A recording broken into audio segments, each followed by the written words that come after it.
Hey everybody, it's Jessica, and we're here today talking to DJ Prolific about his new album, Anthems of a Desolate Wasteland. You can check him out at SoundCloud/NonstopCrooks, Krooks, or Google Prolific, Anthems of a Desolate Wasteland. I'm just like this Italian guy. Started playing like bass guitar and metal and punk when I was a kid.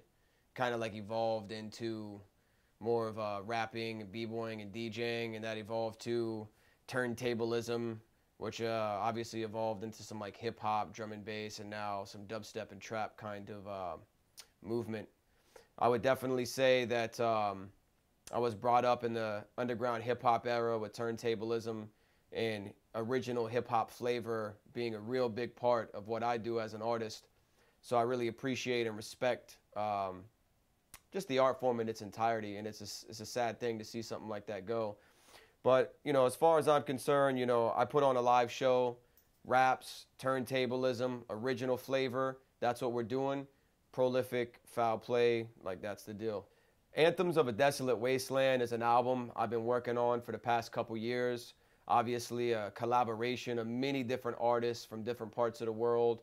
A lot of underground hip hop flavor, a lot of dubstep, trap flavor with just originality and finesse put into each and every song.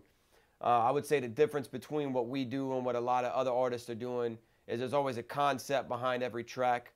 Once we fit that concept into the composition, we twist it up and make it, you know, it's a special thing. It's just not, oh, I'm going to make this record, or oh, I'm just going to throw this out there. You know, it's a puzzle. You know, this album's a big puzzle, and there's just a little piece. Each song's a little piece to that puzzle. And I definitely think that anybody that listens to trap music or dubstep music or drum step, drum and bass, or the underground hip hop style would really dig the album. And if people don't like it, I mean, hey, you know, everyone's entitled to their own opinion. I mean, it's a different thing. It's not for everybody. Personally, I feel like it's going to be really good for the industry to hear those two styles merge and really put it on a platform, and hopefully people really like it. So, you know, I hope they do. And, you know, that's pretty much what Anthems of a Desolate Wasteland is. I don't want to offend anybody. I would say that in the good old days, you had to know how to DJ. You had to touch vinyl. You had to drop needles on grooves. You had to juggle, scratch, build composition routines. There was no Serato. There was no Tractor. There was no whatever virtual DJ you want to call it. There was no going to Sam's Club or Costco and buying some Yamaha or some Newmark or whatever it is type of like DJ virtual thing. You know, it's like you had to be making records or, you know, performing in front of a crowd full of people. I would say that's the major difference that we're facing now. I would just say it's discouraging for an artist like myself who, you know, does a live rap set, then jumps on a sampler like this right here, and then does some turntablist routines, and I'm mixing all original tracks, and I'm really working hard to put on a good show for the people. And then there's these other artists who step on a stage and hit spacebar and jump around. To me, that's kind of really selling the fans short. So it's not about me as the artist. It's about the fans and the people that are coming there to watch a show.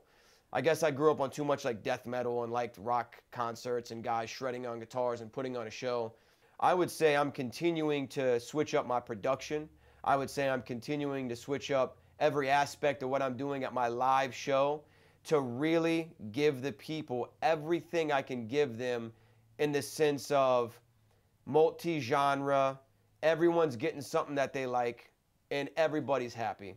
Now, I'm not saying I'm Jesus and I can work miracles and make everybody happy, but I certainly do my part to do the best to make everybody happy. So if you're not doing that, I feel like you're failing as an artist. And I have a lot of friends that are stubborn, and they just, you know, they're stuck in one genre, and nothing I could say would ever change them. So everyone has their own thing. I respect all and fear none. So at the end of the day, I would say that's what I'm doing to evolve. You know, in March, we're dropping the Prolific Anthems of a Desolate Wasteland album. What I'm really focusing on is a collaboration with an individual that we'll just say he's going to be unnamed. It's this project called Ear Butter. Obviously, our first track comes out on Ultra Gore with We Bang. Once again, we have some really solid, I would say more commercialized sounding dubstep and trap music. And that's what I'm focused on after this prolific Anthems of a Desolate Wasteland release. As far as touring goes, I'm already playing a lot of big shows. You know, guys like Cookie Monster, Six Block, Hulk. We got Nerd Rage coming in, and this isn't even, you know, going into like as far as my tour and what I'm gonna do with this this album release. People don't realize how deprived a lot of countries are, and when an artist goes to that country and gives them the love of music, it changes everything, you know, and it gives them inspiration, and it gives them the energy and the love to like strive through the difficult things they're dealing with every day. I worked really hard on the project. I mean, you know, I just hope that everybody that was involved understands the appreciation of every aspect that has gone into it, from the production, mix downs, mastering, all my PR people that are pushing it, all my promoters that are booking me, just every little thing that every person does for me. I just want to say thank you, and I really appreciate the opportunities that you give me, because it doesn't matter who you are. If you're an asshole and you piss people off, or you're just some mean guy that's just not cool with people, and you're not showing love and positivity, people aren't going to help push your music, and definitely people aren't going to put you in a position to succeed. And I really try to put out really good vibes with people, and get along with everybody, and do the best that I can to show love to people even when they're showing me hate. So, you know, to all the people that hate me, you know, I love you. To all the people that love me, I love you too. And just thanks to everybody that pitched in on the album and any project I'm doing. I really appreciate it. Prolific, would you be cool with showing us some scratching? Of course I'll do a scratch routine for you guys. Now, obviously, this isn't something nasty like you're going to see on my YouTube page, but I'll cut a little bit just so y'all can see something. Let's do it. Honestly, guys, I'm going to be honest with you. I don't think you're cut out for this.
Thank you, everybody, for checking us out. Thank you, EDM Nightlife in Vegas. If you want to check out Prolific, go to facebook.com/DJ Prolific and YouTube/Foul Play Records.